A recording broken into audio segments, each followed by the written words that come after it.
Come on in, pull up a chair and take a load off because today I'll be reviewing and paging through the classic Call of Cthulhu Deluxe 2-inch box set from Chaosium Inc. Is this a glorious flashback to the first years of this venerable horror role-playing game, which fans of the system will certainly want to add to their collections? Or have the years simply not been overly kind to these early Call of Cthulhu products? Well, you're going to find out right after this.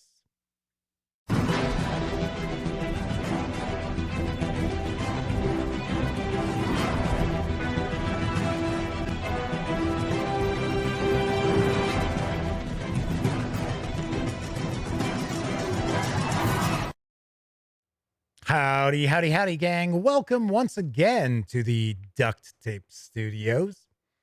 I'm Jeff McAleer, your host here at the Gaming Gang channel. This video marks a very exciting occasion for the Gaming Gang because it is our 900th review. That's right, you heard me correctly, 900 reviews. Of course, we got started in 2010, and there's a good number of written reviews on thegaminggang.com, so they're not all video reviews, but still 900 reviews. So I wanted to do something special. And of course, if you follow the Gaming Gang, or if you happen to catch my live streams here on YouTube, you probably already know that I have been running Call of Cthulhu since it originally came out in 1981. Yes, I had that 1-inch box set and ran the hell out of it. So today I am going to review and page through the classic Call of Cthulhu Deluxe 2-inch box set from Chaosium Inc. There are far too many authors, there are far too many artists for me to give credit to here, because it would take 20 minutes and then I'd end up mispronouncing half of their names anyway. But we will kind of hover on the credits pages for each of the books as we take a peek through. This box set is available right now. It does carry an MSRP of $119.99. If you order from Chaosium Inc., you'll also receive the PDF absolutely free. If you only want the PDF, you can get that for $59.99. I will mention, I don't believe it's on Drive-Thru RPG, and you can only get it from Chaosium Inc. All that said, let's swing on over to the other camera because here I've got the classic Call of Cthulhu Deluxe 2-inch box. Yay! Hooray! A few things I do want to mention before we dive on in. First off, the fine folks over at Chaosium Inc. were kind enough to provide me with this review copy, but neither I nor anyone else affiliated with the Gaming Gang has received any other sort of compensation for me to share this review with you. These days, it's important that you know that. I'm also going to stay picture in picture up here, as I always do. So that means as we take a look at the books, I'll be cutting off a little bit of the upper left portion of them. We're not going to look at each and every page in each and every book, but I do want to give you a really good feel for what you'll find in this box set. Talk about the various adventures within, share some memories from my running those adventures, and share my thoughts about the box set overall. Lastly, there are adventures within. They are 35 years or older.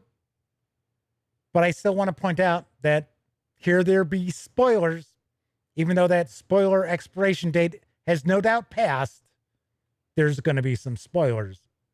So if you are new to Call of Cthulhu and you're a player and you're hoping your keeper is going to run any of the adventures we're going to talk a little bit about, you may want to tune out now.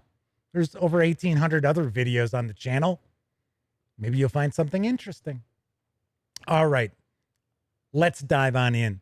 So we've got the box here. This is the 2-inch box.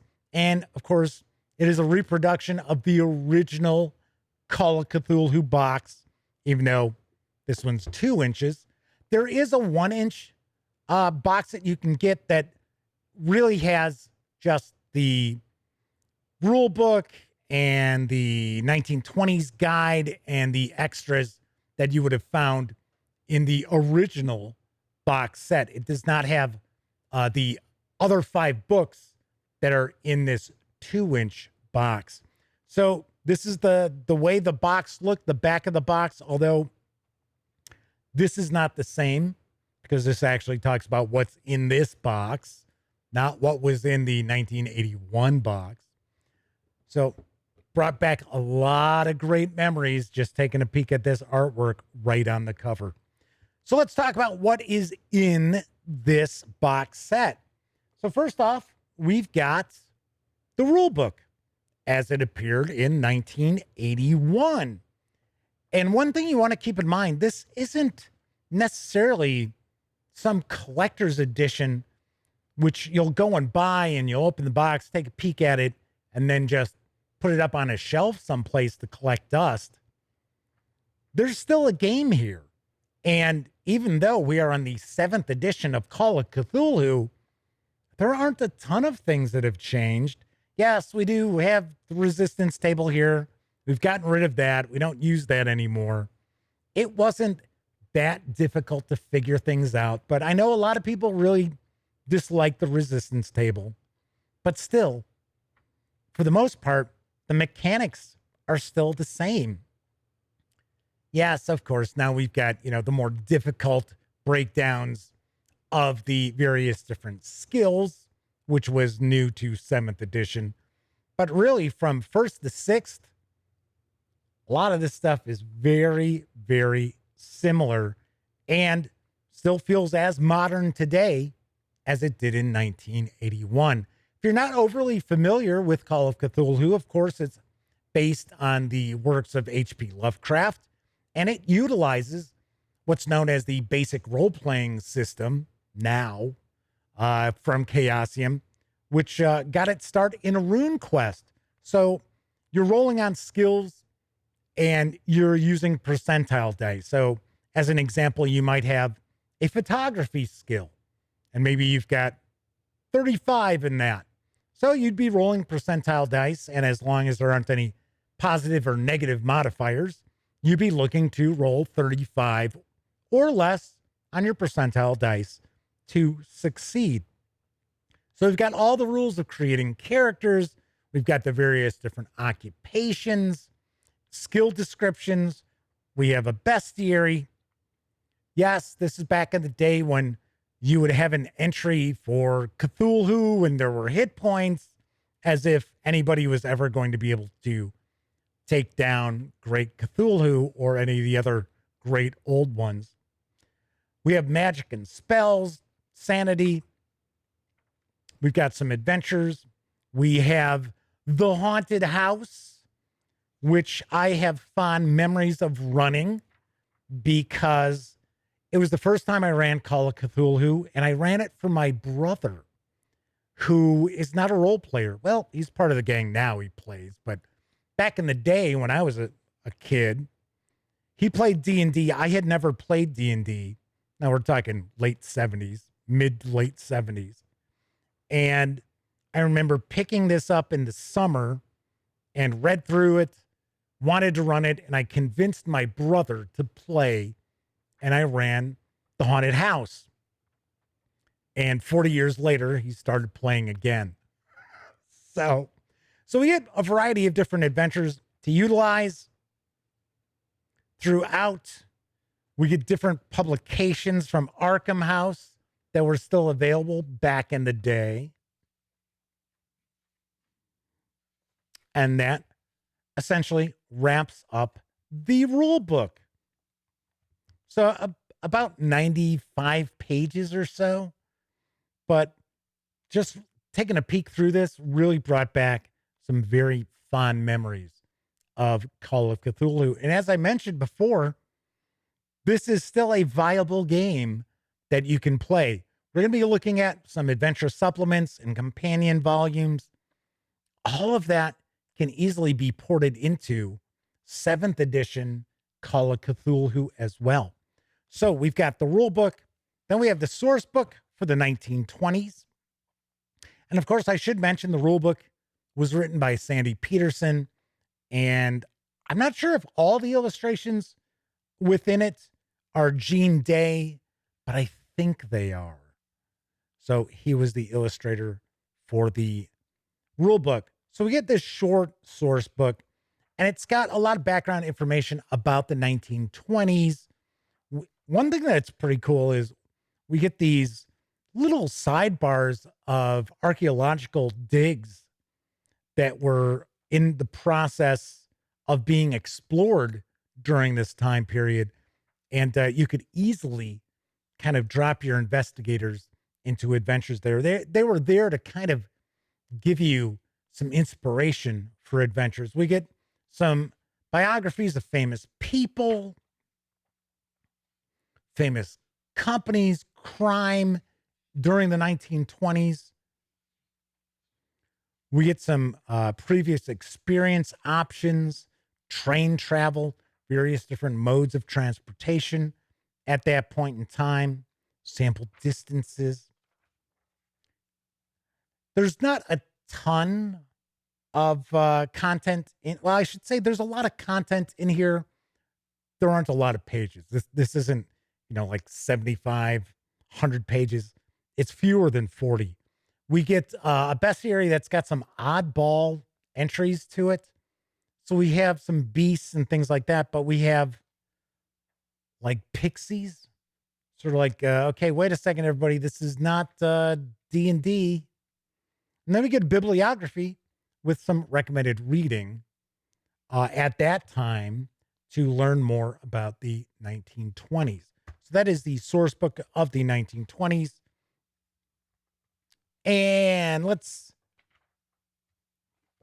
where are the credits? I thought we had a credits page here. Maybe not. I was going to try to give a little credit to the authors. All right, so we've got that. We also have a reproduction of the Keeper's screen, which strangely enough is not the same Keeper's screen that we see on the Chaosium website on the page for this box set. So I thought that was kind of odd. Now this side is the same. So we have our ranged weapons, melee weapons, monster tables, spell list, some mythos books as well. But the screen that's shown on the Chaosium website has the resistance table here and the modern era logo. So I thought that was kind of strange. So keep in mind, it's not a mistake that this is in the box. There just must have been a change. We also have some blank character sheets of the 1981 variety. We've got a dual-sided map. One side shows Arkham, Massachusetts. Got to show this real quick. I did an unboxing and first look video live. So if you want to delve more into what's in this, you can certainly check that video out as well. So then on this side, we get a map of the world with some mythos locations marked off for us. Also, we get a size comparison chart. So you'll notice it's the same silhouettes that we saw in the bestiary portion of the rule book. And then we get a couple of cardstock standee sheets. So that's kind of cool there as well. I remember these. So all of this was in the original box set. So this is what you would find if you are only going to get the 1-inch box. We've also got a set of dice, which includes 3 6-sided dice. Thank you very much. I know we see, for some strange reason, these box sets from these companies, they'll throw dice in and then it's like, here you go, 1 6-sider. I know you're going to need 3 to roll up your attributes and everything, but we're only going to give you 1. That's a little odd. But we have a full set. We've got our percentile, 20-sider, 12-sider, 8-sider, and as I mentioned before, we've got the 3 6s and a 4-sider. And what's cool is this is the 40th anniversary. So I guess the gemstone for a 40th anniversary is ruby. So we have these ruby red dice. Really nice dice. I like those quite a bit. We also get a huge stack of handouts. These are all handouts from the adventures that we are going to be taking a peek at, which are in the other 5 books. So this would not be included, obviously enough, in the 1-inch box because you don't have these books we're going to be taking a peek at. So first off, we've got Shadows of Yog-Sothoth. And this is a global campaign to save mankind. We have our first appearance of the Hermetic Order of the Silver Twilight, which becomes a kind of a go-to group of baddies in Call of Cthulhu. I got to say, this is the first time I recall ever seeing an adventure campaign in one volume. So, of course, we had the D&D modules all the time. The giants, the drow, all of those. But we would have different, modules. So, like, against the giants was 3 modules. Here, it's all in one book. And we also actually get a couple of additional scenarios as well. I'm going to talk a little bit about how well these books have aged. And for the most part, this campaign, which is actually a very cool campaign and pretty exciting, has aged relatively well.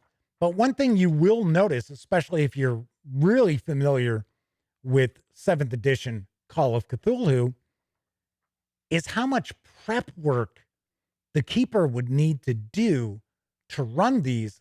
And it's kind of funny because I don't remember having to really invest tons of time into the prep for my Call of Cthulhu adventures. But now when I think back on it, there actually was. There was a good amount of prep work that I would do and notes that I would take. As far as the adventures go, they're not exactly tied together all that well, like you would see in a campaign designed these days. But still, the interesting aspect of this is the cultists are looking to actually raise R'lyeh, or however you prefer pronouncing it, in order to awaken Great Cthulhu and thus hearken in the end of man's reign on Earth. And the player characters take on the roles of investigators who infiltrate the cult and learn about what's their master plan and how to stop it. All in all, really exciting campaign, all in all. So then we get a couple of bonus scenarios. We get People of the Monolith, I should say, which is actually inspired by a Robert E. Howard short story. And then we get The Warren. So these have aged pretty well. You could easily convert this over to 7th edition Call of Cthulhu, or you can run it as is with everything that you find in this deluxe box. So this still holds up really, really well, as does the Cthulhu Companion, which includes, I should say, plenty of additional content for the game system as well as adventures. We'll give some credit here to all the authors. So we get a discussion about Mesoamerica and the Cthulhu mythos. We get some new tomes, new locations. We get some new deities as well as some creatures as well. So there's just a lot of real short entries in here, as well as some adventures. Now we've got the paper chase, which has been expanded upon, and it is included in 7th edition now. I remember running this, and this is a kind of unusual mythos adventure because there are mythos elements to it, but this could be an absolutely non-violent adventure. So this is also a pretty good adventure to introduce the players to the mythos without it turning into a bloodbath. Then we get an adventure that takes place in Scotland. And then we also have an adventure, if I remember correctly, it takes place in Mexico.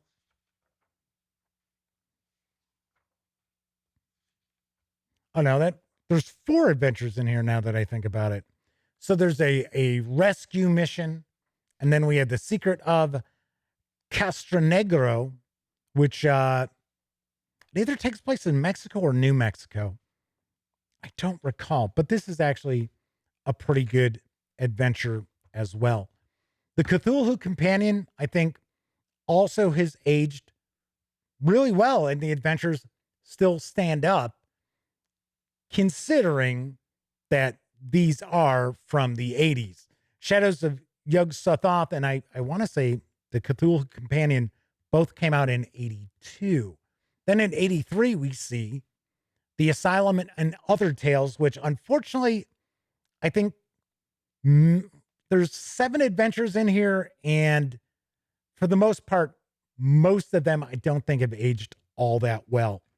Now we've got the auction, which actually still holds up very well and is filled with all these various different mythos artifacts. I mean, legitimate mythos artifacts. There's an interesting MacGuffin, and this is more of a mystery adventure, which, like I said, still holds up pretty damn well. The Madman, it's all right. Black Devil Mountain is bizarre because Black Devil Mountain is laid out. This is like a D&D adventure masquerading as a Call of Cthulhu adventure because, in essence, there's a dungeon. So it's kind of like, okay. Then we have the Asylum, which the Asylum actually would work well as like as a setting for a different adventure, or if you needed an asylum to utilize in your campaign. As an adventure, it's not that great. And strangely enough, we get a section that details the stat blocks for all these cultists, and they're all identical. So here we go. So it's like, okay, did we need man 11, 12, 13, 14, woman 5, 6, 7? No, probably not. So yeah, not too hot with that. The Mauritania is a very short adventure taking place on a ship, obviously enough. That one's not so bad. But then we've got Gate from the Past, which even at the time I wasn't a big fan of. I don't think this adventure ages all that well, but we do wrap up with an adventure that I actually have always liked, and it is kind of inspired by the Winchester House in San Jose. And the best part about this, yes, here we go, spoiler, it's a hoax. There's no ghost here. There's just gangsters who are trying to scare people off, which I love the fact that it's not mythos related or horror related at all. Because every once in a while, when you're running a long-standing campaign with Call of Cthulhu, is you want to introduce adventures that have absolutely no mythos elements, no horror, supernatural, occult elements whatsoever. Because then when you bust out the cultists and things like that in other adventures, it packs a bigger punch. 2 or 3 of the adventures in the Asylum are still pretty good. The rest, not so great. Then we have Trail of Tsathogghua. I don't know how to pronounce this. This is a mini campaign. It's 3 adventures that are interconnected. And I still think this is actually a very good adventure. It kind of takes the player characters through various different places that you don't see a lot of Call of Cthulhu adventures take place. So I like that. And we have some very interesting discoveries that will take place throughout the adventure. All in all, I think this is right there with Shadows of Yog-Sothoth as something that holds up pretty well these days for anybody, running Call of Cthulhu, be it if you want to run the original rules or 7th edition. Then lastly, we have Fragments of Fear. This is the second Cthulhu Companion, which came out in 1985. I want to say Trail came out in 84. And then Fragments of Fear came out in 85. And to be very honest, I find Fragments of Fear to be the weakest of the 5 books that are in addition to the rule book.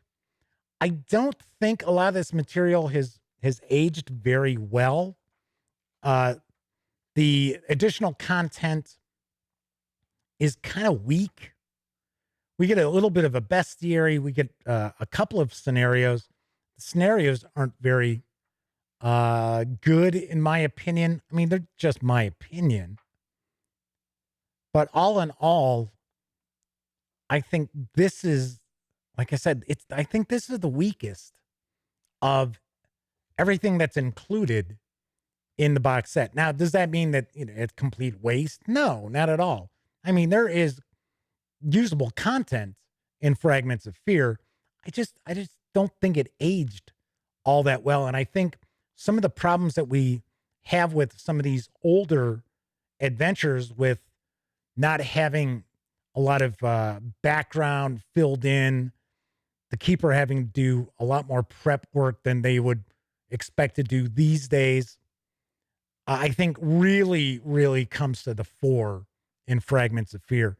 I have to laugh because we have, throughout all of these books, what I used to refer to as the Chaosium font, which was around forever. So for decades. Didn't matter if it was 1st edition, 3rd edition, same font, same look. Boy, has Chaosium come a long way if you consider the production quality of the 7th edition Call of Cthulhu releases. But even back in the day, this was really good quality, really good presentation for the time. The way things are laid out these days is much more intuitive than you would find in these books now. But still, the presentation, in my opinion, because I'd been running the game for so many years, I found the presentation that Chaosium stuck with for all the Call of Cthulhu adventures and such was far better than a lot of things that you would find out there for other role-playing games. So I really got used to how Chaosium would present an adventure or a campaign or such. All right, so you've got all 5 of these books, tons of handouts, a bunch of extra goodies, as well as the source book for the 20s and the Call of Cthulhu rules. And that is all what you'll find inside the classic Call of Cthulhu Deluxe 2-inch box from Chaosium Inc. Swing on over to the other camera. I'm going to share some final thoughts and give this a review score. All right, so you have to take this review probably with a grain of salt because you already know I love Call of Cthulhu. And if I didn't, I wouldn't have been running the game for 4 decades. I think Chaosium Inc. has done just a fantastic job of taking all of these older releases that really bring back tons of great memories and including them in this box set. And the best part is, this is a game. You could easily break this out and start playing it and start running it with your friends. If you've never played Call of Cthulhu before, jump right in, start playing. Yes, of course, the presentation is far different than we're used to these days. And of course, the keeper's going to have to do a lot more prep work with the adventures. But this isn't just a product for you to put up on the shelf and gaze at and smile as it collects dust. No, this is years of gaming in this box set, and I love it. Of course, it also made me feel really old because I remember so many of those adventures. But still, on a scale of 0 to 10, I give this box set my highest recommendation. Yes, that's right. I give it a 10 out of 10. This isn't only for the Call of Cthulhu fanatic. This is also a perfect opportunity for newcomers to CFC to dip their feet in and get years of gaming content in one box. It is that good. All right, that is it for this time out. If you like this video, by all means, please give it a quick thumbs up and subscribe to the channel if you haven't already. And if you do subscribe, ding that bell. It'll not only let you know when I upload videos such as our 900th review, it'll also let you know when my live stream, the Gaming Gang Dispatch, airs Monday, Tuesday, and Wednesday evenings right here on YouTube at 7 p.m. Central. And of course, when you're not watching videos on the Gaming Gang channel, be sure to visit thegaminggang.com for all latest in tabletop gaming news, reviews, and a whole lot more that you won't find here on the YouTube channel. You know the drill. Get your geek on at thegaminggang.com. Once again, I'm Jeff McAleer. Thank you so much for taking time out to watch this video. And until next time, here's hoping each and every one of you gets to enjoy plenty of great gaming with your gang.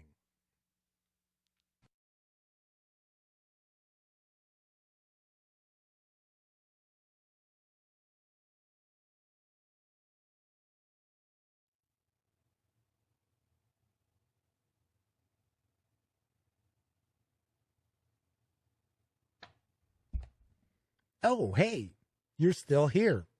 Well, that's okay. You don't have to leave just yet. In fact, why don't you subscribe to the Gaming Gang channel right here, or take a peek at the latest live stream, or even find out what YouTube recommends you check out from the channel. And of course, I'm Jeff McAleer. Thanks again for watching.